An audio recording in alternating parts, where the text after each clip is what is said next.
Olá, começa agora mais um programa Destaques. E você já viu aqui em 2024 a venda de imóveis em Fortaleza e na região metropolitana foi comemorada. O mercado teve um crescimento em todos os tipos de imóveis, do econômico ao de luxo. E nos 2 primeiros meses deste ano, a comercialização indica um ano promissor. A avaliação foi feita a partir de estatísticas monitoradas pelo Sinduscon Ceará. Janeiro e fevereiro de 2025 foram meses de crescimento para o mercado de imóveis na comparação com o mesmo período do ano passado. Teve um aumento de 20%, tá, nas vendas, tá, em número de unidades. Tá? Em VGV houve uma queda. E em lançamento também houve uma queda muito grande. Tá? No ano passado nós lançamos 11 empreendimentos, esse ano a gente só lançou 7. Então o mercado ainda está muito aquecido, né? Mesmo tendo uma taxa de juros de 14,25 a Selic. O estudo envolve o mercado na capital, em Maracanaú, Aquirás, Eusébio e Caucaia. Foram analisados 390 empreendimentos em 149 empresas. O primeiro bimestre do ano registrou 3.894 unidades vendidas. Os imóveis de padrão econômico continuam muito importantes para esse resultado. Uma das coisas é o investimento, né? Eu acho que o importante é estar investindo em imóveis, é seguro, é um país que às vezes se deixa inseguro, tá? Na parte da economia. Então, quando você investe em imóveis, é segurança, tá? Então, acho que tem muita gente que está investindo por segurança, tá? E outros estão investindo por ter o seu primeiro imóvel, né? Porque está sendo vendido muito imóveis compactos e não econômico. O diretor de estatística do Sinduscon Ceará, Sérgio Macedo, destaca que os números são coletados constantemente porque o setor imobiliário considera essa pesquisa como a principal para a tomada de medidas e planejamento. O instituto aqui, o Sinduscon, quando apresenta esses números, mensalmente está se apresentando, tá? Dá todo um mapa do que está acontecendo no mercado imobiliário, né? Tanto em preço, em estoque, em vendas, em lançamento, em velocidade de venda, né? Falamos sobre loteamento, falamos sobre tudo que acontece na região metropolitana, tá? A gente consegue trazer uns números bastante reais. Apesar dos obstáculos, como a taxa de juros, os empresários continuam otimistas para o restante do ano. E há muitos motivos para isso. O mercado do Ceará hoje passou a ter uma relevância nacional. É o maior mercado no norte e no nordeste do Brasil. Isso traz uma pujança para Fortaleza, que é a 4ª maior capital do Brasil, então coloca Fortaleza num local de destaque, isso é muito bom. Uma outra coisa que a gente precisa destacar é o fantástico trabalho que o Sinduscon vem desenvolvendo aqui, que a CEBIC, que a Coopercon, que são entidades do setor, que promovem toda essa questão, né, da estatística, que é muito importante, e também super importante, um trabalho proativo junto, né, aos governos municipal, estadual e federal. E nesse sentido é que hoje a gente tem um Minha Casa Minha Vida, respondendo objetivamente à tua pergunta. Hoje nós temos um Minha Casa Minha Vida pujante, nós temos um mercado de segunda moradia, que eu diria que no estado do Ceará fez a grande diferença. Nós mesmos, né, a IB Incorporações, entregamos agora em setembro do ano passado o nosso empreendimento Origem Fortim, que foi um grande sucesso, né? Vizinho a 2 outros empreendimentos também muito bonitos da diagonal do João Fiuza, para não falar também de todo o outro litoral, né? Oeste da Costa do Sol Poente. Em resumo, o Ceará se mexeu muitíssimo bem na segunda moradia. É notório também que, né, o mercado de alto luxo no estado do Ceará tem se destacado. Nós temos agora empreendimentos, né, com 50 pavimentos que contribuem de forma importante para a arquitetura, né, do estado do Ceará, para a engenharia do estado do Ceará, mas que também contribui para o Ceará, para Fortaleza como destino. Então o mercado, apesar de todas as adversidades, né, gostaríamos que elas não existissem ou que elas fossem mais favoráveis, mas o mercado tem navegado muitíssimo bem e a gente é bastante otimista. E o governo federal publicou no Diário Oficial da União a certidão para o polo automotivo do Ceará. A informação foi dada pelo governador do Ceará, Eumano de Freitas, nesta quarta-feira, agora dia 26, através das suas redes sociais. Mais informações sobre esse assunto você confere, já sabe, no nosso portal www.otimista.com.br e também nas nossas redes sociais. Acesse lá. Mudando um pouquinho de assunto agora, março é o mês da conscientização sobre o câncer de intestino. Este é o terceiro tipo de câncer que mais mata no Brasil. Mais informações agora com Denis Barbosa. Oi, Elaine, de volta falando sobre saúde mais uma vez e em busca de um especialista para falar sobre essa temática. Dessa vez, a importância de discutir, de prevenir o câncer de intestino. Durante o mês de março, há uma campanha forte, Março Azul, para conscientizar as pessoas sobre essa prevenção, esse olhar atento à saúde do corpo nessa parte que é realmente muito importante, que é o intestino. Nós viemos conversar com o Dr. Leonardo Pontes, oncologista, que pode nos dar dicas importantes sobre esse tipo de câncer, um dos que mais mata aqui no país. O câncer de intestino, de que forma ele se apresenta? Quais as possibilidades? É muito importante conversar sobre isso, porque o câncer de intestino ele se apresenta na forma de um pólipo. Então, uma pequena lesão, como se fosse um sinal, que aparece dentro do intestino e que é totalmente prevenível. Então, se você faz o exame a tempo, você retira esse pólipo e evita que esse pólipo evolua, né, para um câncer invasivo. Então, você saber como é que ele se apresenta no começo, dá a gente a chance de poder agir antes do câncer se apresentar como câncer. Uma vez que o câncer se instala, aí vão ter os sintomas relacionados à doença, que muitas vezes, quando aparecem sintomas, infelizmente já é um sinal de tardio, de que a doença já está presente, que o câncer já invadiu, que é a história do sangramento nas fezes, dor na região do abdômen, principalmente à evacuação, né? Anemia. Então, esses sintomas, quando se apresentam, esses sinais, já são sinais de tardio. Mas se você sabe como a doença se inicia lá atrás, né, você consegue retirar esses pólipos e evitar o desenvolvimento do câncer invasivo. O senhor falou sobre essa questão do diagnóstico, do tempo correto. A partir de que idade é possível fazer o exame e identificar esses primeiros sinais?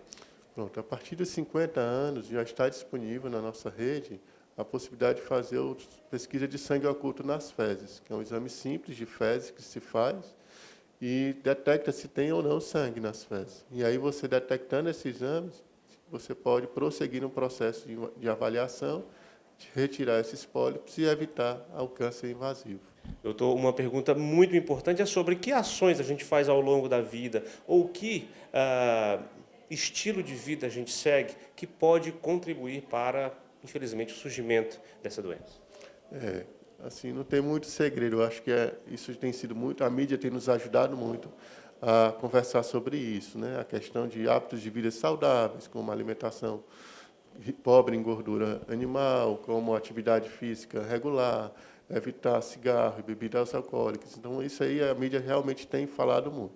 Especificamente em relação ao câncer de cólon, o que a gente sabe é que essas carnes vermelhas processadas, e aí entram, por exemplo, essas carnes industrializadas, enlatados e tudo mais, eles aumentam, sim, por conta do risco de inflamação do intestino, aumenta o risco de desenvolver o câncer de intestino. Então, a gente pede para evitar o consumo desse tipo de alimento o máximo possível.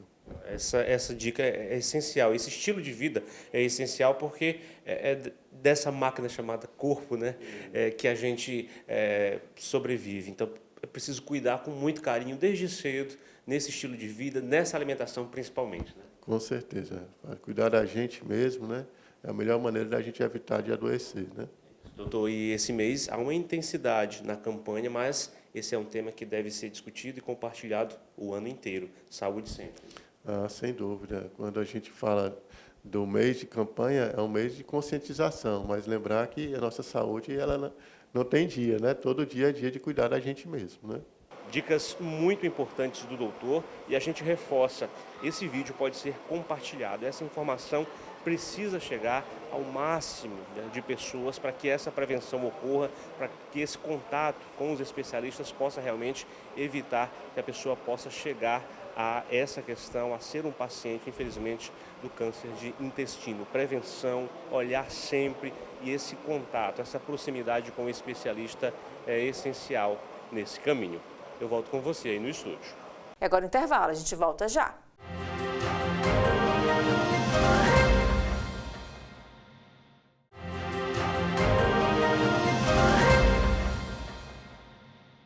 E a Aeris Energy registrou um aumento das exportações no ano passado, saindo de 5 milhões de reais no terceiro trimestre de 2024 para 67 milhões e 200 mil reais.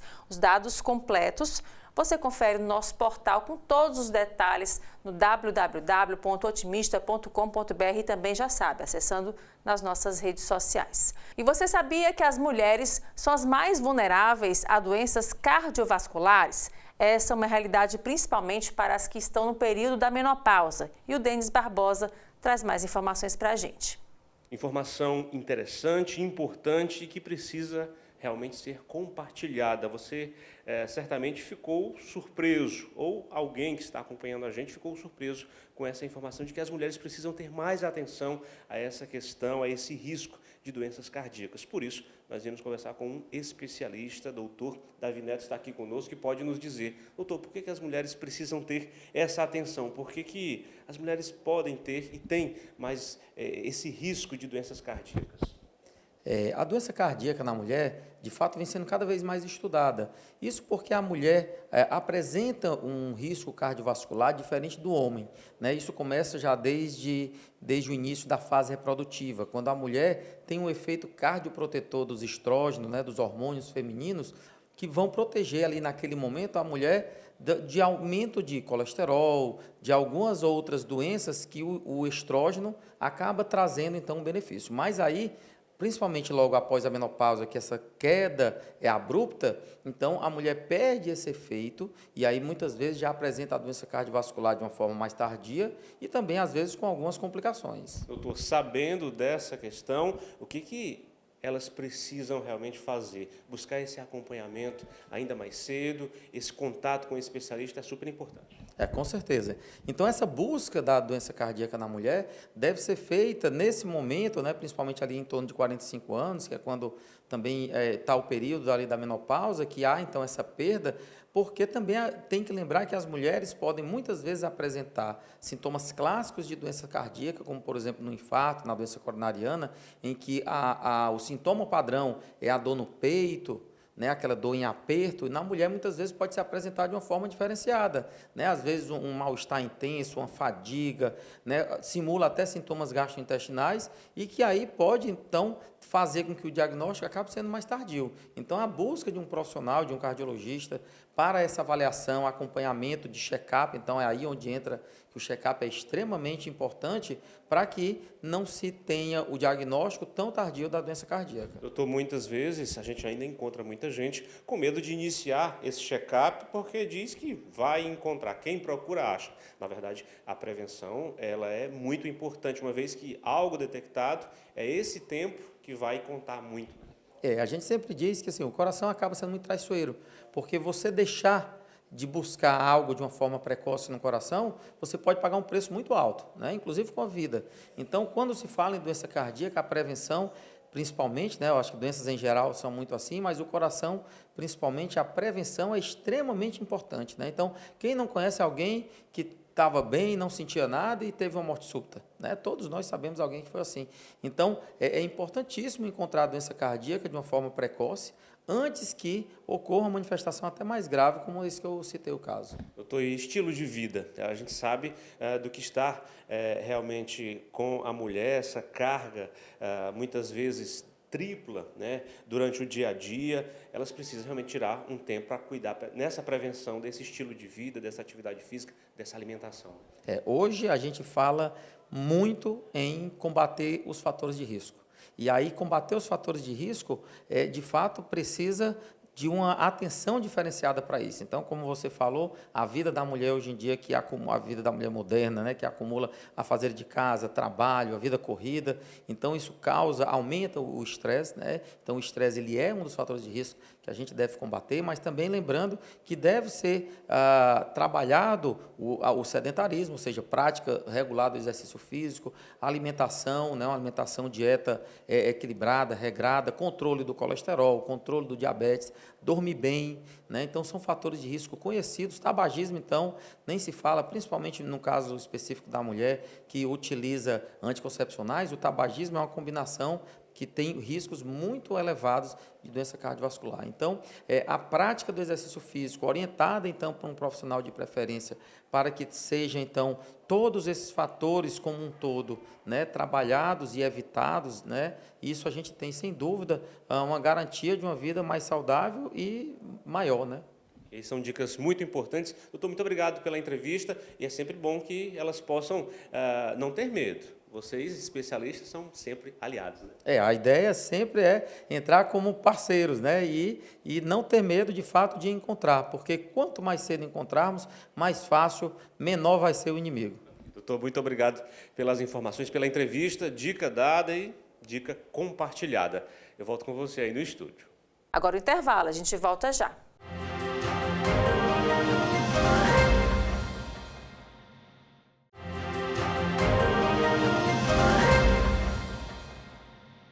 E o governo do estado entregou novas ambulâncias para 25 municípios. A renovação da frota do SAMU 192, com veículo por cidade, acontece em parceria com o governo federal por meio do novo PAC. A matéria completa você já sabe, né? Confere no nosso portal lá acessando www.otimista.com.br e também, lembrando, nas nossas redes sociais.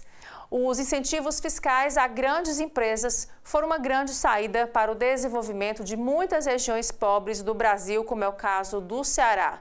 Sobre esse assunto, o Denis Barbosa traz para a gente mais detalhes. Confere aí. Esse assunto é muito importante. Há muitos anos a gente ouve falar sobre guerra fiscal, e essa reforma tributária necessária para o país também traz mudanças que podem afetar essa realidade. Nós estamos com um especialista nessa temática, é o Carlos Augusto. Ele é especialista em planejamento tributário aqui na Abax Consultoria e pode nos ajudar. Carlos, essa reforma é necessária, muito esperada, mas o que pode acontecer se houver realmente esse fim do incentivo fiscal? As empresas devem deixar, ou isso vai depender de muitos fatores? Deixar os territórios onde estão, para onde foram atraídas? Sim, olá a todos. Então, de fato, essa é uma questão muito importante que tem no bojo da reforma tributária, a questão da guerra fiscal, muito bem citada. A reforma tributária tem dois objetivos principais, um deles a simplificação e o outro, ela tem por objetivo acabar com a guerra fiscal, e ela faz isso através de dois procedimentos, dois expedientes. O primeiro deles é fazer com que a tributação seja no destino e não mais na origem, né? Então isso muda completamente na configuração da tributação no Brasil, porque os estados que têm maior consumo tendem a gerar uma maior arrecadação, como é o Sul e o Sudeste, né? Então, o nosso estado, nesse ponto, já irá gerar uma arrecadação menor, uma vez que a gente tem hoje as indústrias aqui na origem e a tributação fica aqui. Na medida em que vai para o consumo, isso já tem um impacto. E o segundo, também mencionado, é a finalização dos incentivos fiscais, né? O término dos benefícios fiscais, e aí a gente está falando para todo o Brasil, mas quem é mais afetado é o Norte e o Nordeste, porque há muito tempo, né, tem sido desenvolvido nesses estados política de atração de empresas, grandes indústrias vieram para cá, por exemplo, o Ceará, através do FDI Provin e outros, né, incentivos, e promoveram, né, um grande desenvolvimento de regiões através dessa política fiscal de incentivo, né? E a reforma, então, finaliza esse incentivo, ela dá por fim esse tipo de incentivo, que a partir de 2029, né, irá iniciar. É claro que ela traz também a questão de um fundo de compensação de benefícios fiscais, tentando justamente fazer de outra forma para que as empresas não tenham um impacto tão grande, né, na questão da perda do incentivo. De toda forma, ela traz, sim, grandes repercussões, como você mencionou. A criação desse fundo para compensar exatamente essa mudança é uma forma de tentar garantir com que elas fiquem naquele território, uma vez que, no caso do Ceará, por exemplo, ao longo de décadas, não só a questão dos empregos diretos, mas há todo um ecossistema gerado quando se chega uma empresa, por exemplo, do polo calçadista, que é bastante conhecido aqui, né? Sim, sem dúvida, né? É claro que o Fundo de Compensação do Incentivo Fiscal, ele visa trazer um retorno em espécie, até financeiro, para aquelas empresas que têm uma repercussão econômica da perda do incentivo, porém, ainda assim, ele vai ser burocrático, ele tem critérios rígidos, não está muito claro como é que vai se dar isso, tem uma morosidade, né, na entrega da devolução dos recursos por parte do fisco, e toda essa burocracia faz com que não seja, na minha opinião, a melhor forma, né? Porque hoje o incentivo fiscal dado pelo governo, e aí tem uma autonomia do governo de estabelecer política fiscal, ele é muito ágil, é muito rápido, porque ele transfere para a iniciativa privada e ela faz a gestão disso e depois só dá a devolução para o Estado em termos de controle. À medida que isso fica concentrado, né, na União e na devolução desse recurso, isso se torna mais burocrático e aí podemos sim, não podemos antever o que vai acontecer lá em 2029, 2033 em diante, não temos, né, futuro é incerto, porém há uma perspectiva, né, de uma retração na política industrial que foi feita ao longo dos anos, né? Então, de fato, isso é preocupante. É claro que o Estado tem outras vocações, né? Estamos falando de turismo, energia, uma série de outras possibilidades. Contudo, a indústria por si gera, né, um grande emprego e, como você disse, toda uma arrecadação indireta através dos serviços, né, do consumo. Então, não saberemos como vai ser. Isso é preocupante. A reforma é importante para o país, era muito esperada, mas, na sua opinião, apesar desse ponto que preocupa e outros também, é exatamente esse diálogo entre poder público e privado que vão buscar aí uma saída, vão buscar uma solução para esses pontos que podem ser sensíveis, que são sensíveis, que preocupam? Sim, ainda temos muitas águas vão rolar, né? Nós estamos agora em 2025, espera-se que ainda tenha um maior regramento da reforma tributária através de leis e regulamentos, ou seja, vai ser regulamentada melhor ainda.